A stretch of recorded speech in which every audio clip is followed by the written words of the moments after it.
This is the Emerging Screenwriters Interview Series, sponsored by ISA. I am Shayna Weber, and today we are here with... Rachael, Kelechi, Caulker. I'm glad you said it because I don't know how to say the middle one. I'm like, wait, I don't know how to do that. How are you? I'm good. How are you? Good. Thank you for being here to chat with us about your writing career and aspirations and goals and any tips or tricks that you've learned along the way that you can share. Right. So let's start with an easy one. What are you watching right now? I'm watching the latest season of Atlanta. I really like how it kind of morphed into a more anthology series, but it's still like really stuck with the characters. So I really love that. I'm watching Severance. What else am I watching? Any movies? Movies? You don't really watch I don't movies? really watch movies. Like, I'm going to watch Okay. The Woman King. And I watch, like, the big ones. But I don't really go and watch a movie. I'm definitely a TV person. Okay. And then, what else am I watching? I started watching I May Destroy You again. But Michaela Cole, who I love. Oh, yes. But I was like, I can't do this again. I know. It's really intense.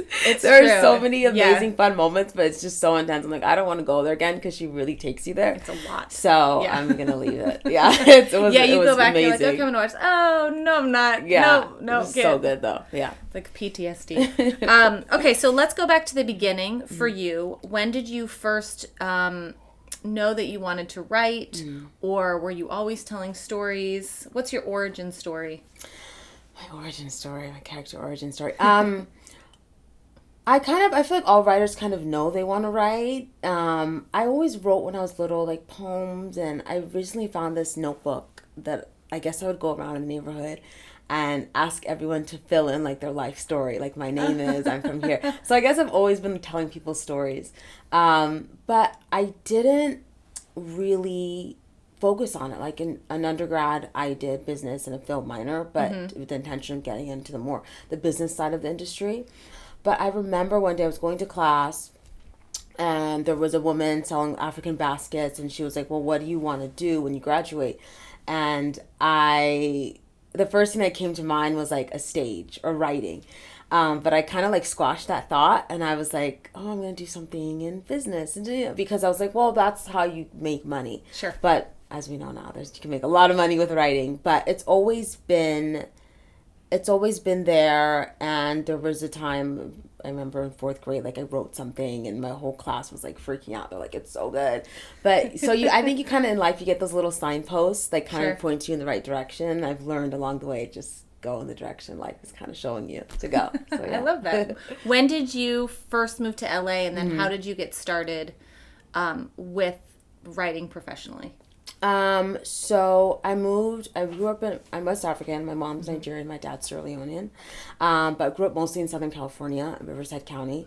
Then I went to school at USC. Okay. And I did a business major and a film minor.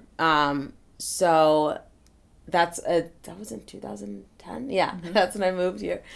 So then I went and I started working for a manager. Then I started working, then I worked at an agency. A lot of people do the agency route.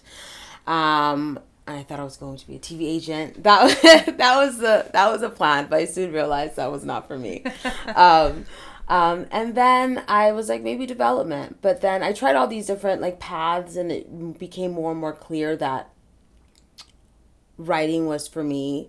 I had left a job, and I was kind of like, what do I do next? Especially because my whole family's in the medical field. Like, my dad's a psychologist, my sisters went to medical school, my mom's a nurse. So I was like, my mom was telling me, go to nursing school, which is what a lot of, first gen, second gen kids experience. Sure.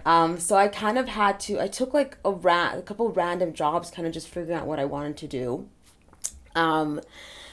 And always with my mom's voice in the back of my head. But there was a time that I was kind of like definitely at a crossroads in my life. I think I was about 24 or 25. I was like, I have to, if I'm going to go for this, I have to go for it. And I just had the phrase in my mind, like, follow your highest excitement. And to me, up until that point, it was writing. So then I started taking classes at UCLA Extension, which they have an amazing TV writing program. I have 2 classes left. And I was just a natural at it. really, because I'd always kind of been writing growing up, and Sure. I wrote a Killing Eve spec, and it got top 10 in their spec competition, and then I talked to my professors, and I just had I feel like when you're meant to do something, things kind of fall in line. So will you just talk a little bit about the UCLA Extension program and what that was like for you, that experience, or are you still in it? I'm still in. I have 2 classes left, but it's been a really amazing program. Like, I've met so many amazing people in it. So when I first started, I did in person, and I kind of transitioned to over Zoom. But I think there's something really special that happens when you have a bunch of writers trying to and putting the time and work in to get better at their craft. And the teachers are all really excellent. 2 come to mind. So Donald Martin, I wrote my Killing Eve spec with him, and he just he taught me so much. I think he described, first of all, he had us read a bunch of amazing pilots. So we kind of got to see the different styles of writing, different writing styles. Every writer has a different style, but they're all excellent in different ways. He really gets into the scenes with you. And I had this one scene, which, when you're writing scenes, you kind of feel like, oh, I love this. Or it's kind of, a scene can feel like, oh, why is it really there? Sure. But I wanted that scene, and they always say, kill your darlings. But he kept asking me, well, Rachel, why is this scene there? Why is this scene there? And I couldn't say, okay, this is why the scene is there. This is why it's important. This is how it moves the story and plot forward. This is the emotional beat. And he would challenge you, but he would also do it in a way where he really builds you up. And he's so good with story. Absolutely amazing, Donald Martin. One of my favorite people. And then Eli, and I'm totally going to mess up his last name, Chufani. Oh, she's so passionate. I did a feature class with him, and he just took the time to really dive into the ethos of the story and the heart of the story. He was very good, and they always say, I had a boss tell me one time, well, maybe you should be a psychologist or a psychotherapist, something like that. But actually, I think writers are very much psychotherapists. You have Absolutely. to be. And I've had people say to me in a writer's room, that's basically what it is. But he gets into the ethos and the heart of the story. And he's able to, you kind of pitch him. We were in the early stages where we were pitching ideas and pitching, storylines. And he would kind of, he would almost you would send him pages or your idea, and the feedback he would give to you was almost like he had done a complete psychoanalysis on your characters and your story, and break it down for you and be like, oh my god, I did not know what I was writing was so amazing. But and then he's really amazing with structure and everything like that. So yeah, those are 2 professors that stood out to me and really impacted my time there, and I'm still in the program. But all the professors are amazing. It's people who are really passionate about what they're doing, and it's people from out of state. Some people have moved here just specifically to do the extension program. So highly recommend. I highly recommend it. Yeah. Awesome. So after that, I'm totally forgetting what the question was. But after that, there was a time I moved home. This was all during the pandemic. Sure. Right.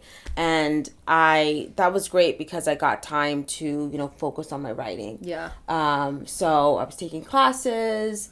I got into a couple writers groups, and I was really intensely focusing on writing and getting drafts and producing drafts and giving notes. And I needed that time. I feel like as a writer, you need that time to put in your 10,000 plus hours. Sure. And just really sit there in front of a blank page and just stare at it and try to process notes. And you really do grow as a writer in those times of I do not know where to take this character. I don't know what to do. That's where you become a writer, is when in those moments when you don't know what to do and something happens and you figure it out. And when you've backed your character into the corner. Yeah. You're oh no, what do I do? And then it's like that thing. Something and you're emerges. Oh! Yeah. I love that. So, well, from what you said about, your parents being doctors and in those professional fields, I can relate to that because I've always had that issue of okay, practical, this is you got to pay the bills, and then, Yeah. then you can have time for this. How has that been with your family in terms of them supporting you now? Well, it's only been about maybe a year and a half since my mom stopped requesting me to go to nursing school. But it's great because now they're very much on board. I think when you are confident and passionate about something and they kind of see how you're not being deterred, people kind of get on board with you, whatever idea that is in life. So, as I applied to the ISA competition and I won, and I'm applying to different programs and things like that. So they're on board now. They support me now, but it wasn't always like that. Yeah. And just, I know people will watch this interview. I will say it's really hard to not listen to the voice of your parents. Mm-hmm. Absolutely. You have to, if you know this is your path and this is where, like, the most exciting thing to me on the planet is a blank page. So if you know that that's what you're meant to do, you have to kind of have the self-determination to kind of block out the other voices and go for it. And guess what? You're not going to be the most amazing writer. I gotta settle. I was a natural, but you're not going to be the. But you still worked at it. I still work. Yeah. I did a lot of screenwriting, TV writing, and structure because I had to find a structure in it. So, but take that time, and it's going to be really hard. But you have to block out the other voices, and you have to kind of trust yourself and put in the hours. Yes. And you will get better on the page. And, there's a big difference. You can tell when you're reading people or just in writers groups who's starting out writing and who's been writing for a while. Mm-hmm. And that's just a natural flow of things when you're learning anything. So just put in the time. You're going to get better and things are going to start happening. Awesome. How would you describe your voice as a writer? Or are you still cultivating that voice? My voice... people have told me this, I definitely have a distinct voice on the page. Okay. With action lines. What is my voice on the page? I definitely like to drop you into the scene. I like I know pungent isn't the right word, but I like pungent action lines. I don't like, having so much action lines, but I like having really... where it's like boom. Descriptive, boom. So I've been told that I have a very distinct voice on the page. My style is definitely... I like to be as sparse as I can. I was talking to another writing friend. It's writing, especially on the page. I'm big on the page. Some writers are kind of like, they're not... I'm very into the craft and how it looks on the page too. Yeah. The rhythm of it. The rhythm of it. I'm very into that. Some writers are not so... But it's still... Guess what? It's still going to be filmed, right? Sure. So, but I view screenwriting and structure and how it looks on the page, to me, and how it reads, it should feel like ballet. Because it looks so simple and so graceful, and but really every muscle in their body is like tense and they're sweating. But when you read it, it just feels like a natural, effortless flow. But you have to put in the hours to get to that, for it to be like that, and for it to read that easily. Because you can tell as soon as you read a script, first 5 pages, you can just instantly tell, and it's about really. I think the most successful screenwriters and the most successful scripts are the ones where you immediately trust the writer. Because when you read it, you kind of feel them and you like, oh, I can tell they know this world. They know this character. Right. And I'm in it. So I always try to, that's my goal when I write. I love that analogy because my writing mentor says the same thing. Really? Like the words on the page is like a dance. Yeah. And if the rhythm, you have to have the rhythm of the read. Yeah. As much as what's on the page, it still has to read in a way that you're gonna keep going. It does. Yeah. I love that. Okay. What are you currently doing? What are your future goals? Like 1 year, 5 years, and then the ultimate big picture goal. Yes. So right now, I recently got an agent, which is exciting. So it's been about 3 months now. So I'm definitely in the generals phase, where I'm just, doing a bunch of generals with, people at different production companies and networks, and in the hopes that, they'll remember me when they're staffing their room. But it's fun because they've all been great, and everyone I've met with, they're open, they're giving advice, and there's definitely a back and forth. But it's definitely, when you first start out, you get representation, because you put in the work to have a couple solid samples, right? Mm-hmm. And then I'm in the stage where I'm doing generals. The next step for me would be to be staffed in the next, hopefully very soon, to be staffed on a show. And then the goal from there is to move up, the writer's room ladder. And then ultimately I want my own shows. Sure, yeah. Shows, plural. And, to have a first look and then overall and just be a television producer, writer who has multiple shows in the air. That's the goal for me. Yeah. And some deals here, and some deals there. Yeah. When you were, so you have an agent, you said. Did you query for an agent? How did getting an agent happen versus going for a manager first? Right. And I know people are kind of, some people are like, go for a manager, go for an agent. I think when you're starting out, it's not as, I think managers offer something a bit different. Mm-hmm. They're more, they'll map out your career with you. They'll talk about your vision, your passions and all that stuff. Agents are more like, hey, this is a deal, putting up for this, which is great. I think right now a lot of people are leaning towards, they want to start off with a manager. I think when you're starting off, you can have either or. Yep. And then later, maybe you want to build out your team and have both an agent and a manager. So did you query for an agent? Was it through a referral of somebody that you knew? Like, how did this come about? It was through a referral from a friend. Okay. So, and I think, but also I have queried. I have queried. But this whole business is about who you know. Yeah, honestly. It's about, and that can sometimes be annoying, but it's also good. I like to say, I don't like the word networking, and I like to talk about it in terms of connecting with people, because it feels transactional. Like networking feels like you're going to try to make a contact so they can do something for you. Just feels a little dirty. It feels a little dirty, a little like I have an agenda, you have an agenda. Yeah, which I get. Everyone in this town is trying to link up and like, how can you help me? I can help you. But I like to think about it as, connecting with people, whether that's going for a drink or coffee.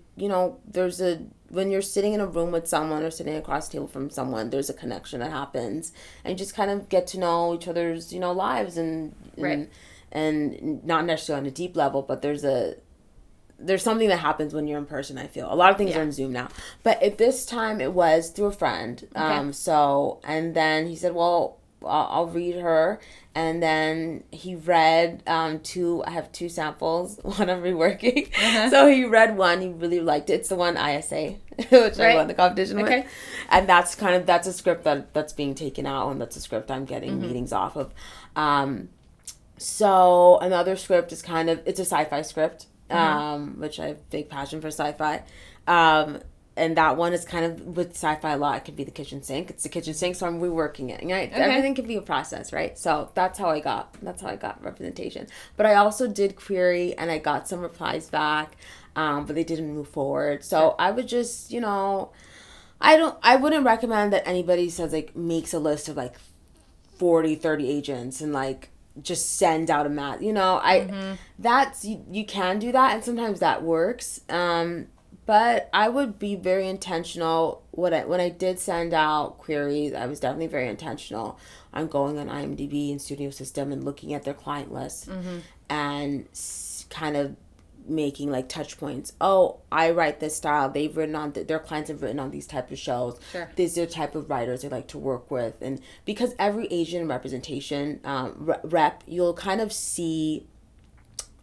They have kind of a very client list, but you'll kind of see, okay, this agent likes to rep this type of like comedy, half hour, but very like a certain way, or you'll kind of see. So like go through and make a list of writers I would recommend making a list of writers you really admire their career paths, and kind of going and checking who's a rep, and you'll find usually that, oh my gosh, a lot of these people have the same reps.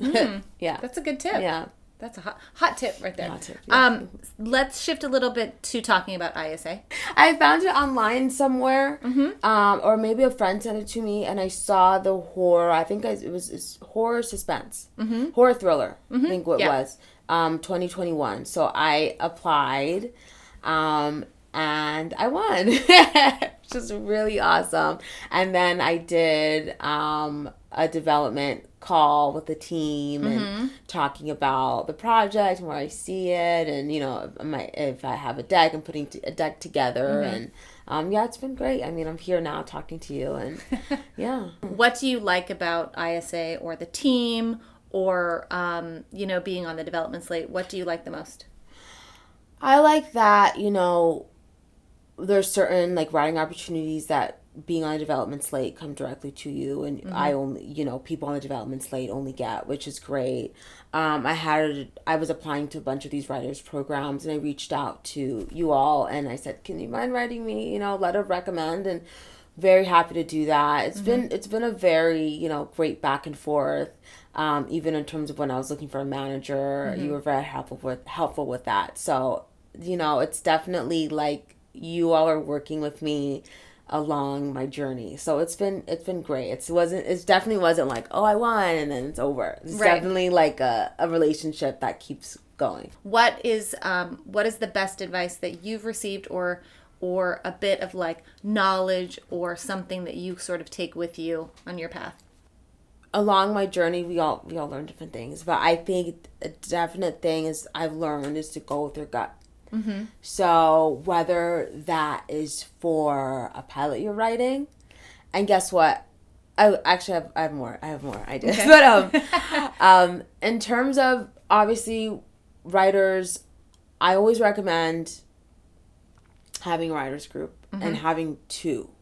3 is a little much, but having 2 groups you can take work to, maybe each group has different qualities, is amazing. And then having at least 2 people who you think are, or more, obviously, who are better writers than you, more experience, who you can take your work to, and they'll give you, amazing notes. And you always have those 2 or 3 people where you just trust them, their writing and their skills so much, where you'll honestly take most of their notes, or even taking 50% of someone's notes means you really respect them. So definitely have people you can get feedback from. Don't write alone. I think writing as a group is very important. You're not going to be writing each page together, but being able to have the back and forth and getting notes from people. Going with your gut in life and in the industry in general. I'm going to be coming up on starting getting new opportunities, right? So I'm going to have to decide, what I do and what I don't do, and really having kind of a touchstone on what. Well, just knowing. Yeah. At your core. And trusting that. And trusting which direction you should go. Yes. And for this year, I think my biggest lesson has been the hardest no is the one closest to a yes. It's really hard to delineate, because something can be 95% there. That sort of gave me yeah, it that's can be so true. It's really hard to. It's because it's 95% there, and you're but I know it's not the right thing. But then it's almost out of fear that you're let me just go with it because I know it's a sure thing. But I'm kind of shifting my whole dharma, my whole ethos, and kind of trusting more and saying, well, if it doesn't feel completely right, don't go with it. Or you may have to say, I may have to do this or go this direction in life, whatever, for maybe a short while. Sure. But always have, your North Star, your compass, making sure you're in alignment and you're on your path. Yeah. It's good. It also works on the other side, because when you get the rejection, the one that hurts the most is the closest one to the yes. Yeah. And that's when people quit. Because it hurts to, it finally, yeah. That's the one that you're I'm done. You're done with this. Don't quit. That's the thing, is you have to, if you can have that self-determination, because there are so many times you can quit with any industry, especially this industry. There are so many outs. Yeah. So if you can stick to it, and also knowing the difference, because you're going to have to work hard, right? But I think there's a big difference, and I'm learning this myself, between working hard and being exhausted and working hard and being passionate about what you're doing. And there's kind of an energy feedback that happens to where you're exhausted, but you're still really excited about what you're doing. Totally. But if you're being like drained by what you're doing, that's a good idea that you need to maybe go down a different path. That's Going with the not against the tide in life. And, when you have a full day and then you still write. If you still write, which is okay. Yes. Okay, so fun questions. What is your favorite word? My favorite word, resonance. Yeah, resonance. Because I think there's a lot. There's a lot. There's like feeling tone and really what vibrates with you and feels good to you. But, like what resonates with you. Yeah. Yeah. It's a beautiful choice. Yeah. And what is your biggest pet peeve when it comes to grammar or spelling or punctuation? I literally have no right to talk about this because I'm great with grammar, but spelling is not my strong suit at all. Like, I can be like, I'll write the crap out of this character or this scene. But I'm like, guess what? I shouldn't judge myself for that because they're amazing editors. And people who specifically do that work who I can send it to. I mean, I'll do my best with Grammarly and just doing a check. But I'm not the best speller, but that's okay. That's okay. Yeah. Yeah. And then if you had 3 wishes, what would they be? Okay, I guess I'm going to look back on this interview like 10 years. So I better be, my 3 wishes, which I know they're going to come true, to be staffed, which that's going to come true very soon. My second wish is to have my own show. Okay. Have my own show. And my third wish is to have my own production company and create opportunities for other writers. And with writers, especially with different perspectives. Especially something I'm really passionate about right now is the West African first generation, second generation perspective. Because that's the kind of the lens I view the world in. And I think I'm working on a script right now about exactly that. Awesome. But I definitely want to have a platform where I can find stories or find amazing creators, amazing writers, and be able to kind of put them on, right? Yeah. When I have shows, like get them staffed in rooms and, be a part of the development process to have those stories on screen. Because I know when I was growing up, I was watching Buffy, one of my favorite shows. Me too. And, Dawson's Creek. But there weren't necessarily, there was, the Martins and not the Martins. There was Martin and, Steve Urkel? Family Matters. Sure. And there was that great time in the 90s where there were a lot of Black family television shows. But that kind of died off. I don't know what exactly happened. But I definitely, a passion of mine is to bring those stories to screen so that people, I think that's very, very powerful because I view television as a mirror to society, for individuals and society as a whole, right? Television is really a mirror about where society is at right now in this point of time. So I think when you don't see yourself or you don't see something similar to your story on screen, it can you can almost feel like maybe I'm not as important or maybe my story doesn't really matter. There's something that happens when you see yourself reflected on screen. It validates who you are and it kind of grounds who you are even more. And it makes you feel and know yourself even more. And when you don't have that reflection, there can kind of be a disconnect. So that's very important to me. And there's so many stories in the Black diaspora, in the Black experience as a whole. So I definitely want to bring, there's just so many different, whether it's Islanders, African Americans, first generation, there's so many different stories that can be told. It's not one story. So I want a big thing for me is to bring those stories to television. Well, I have no doubt that you're going to do that. And yes, like you said, we're going to look back on this and be like, yep, check. Check. Yeah. I love it. Thank you so much for being here and chatting with me. I had the best time talking to you. And I look forward to seeing you move up. And you have to let us know when you get staffed. Oh, I will. Celebrate. Everybody will know. Okay, great. Thank you so much. Thank you.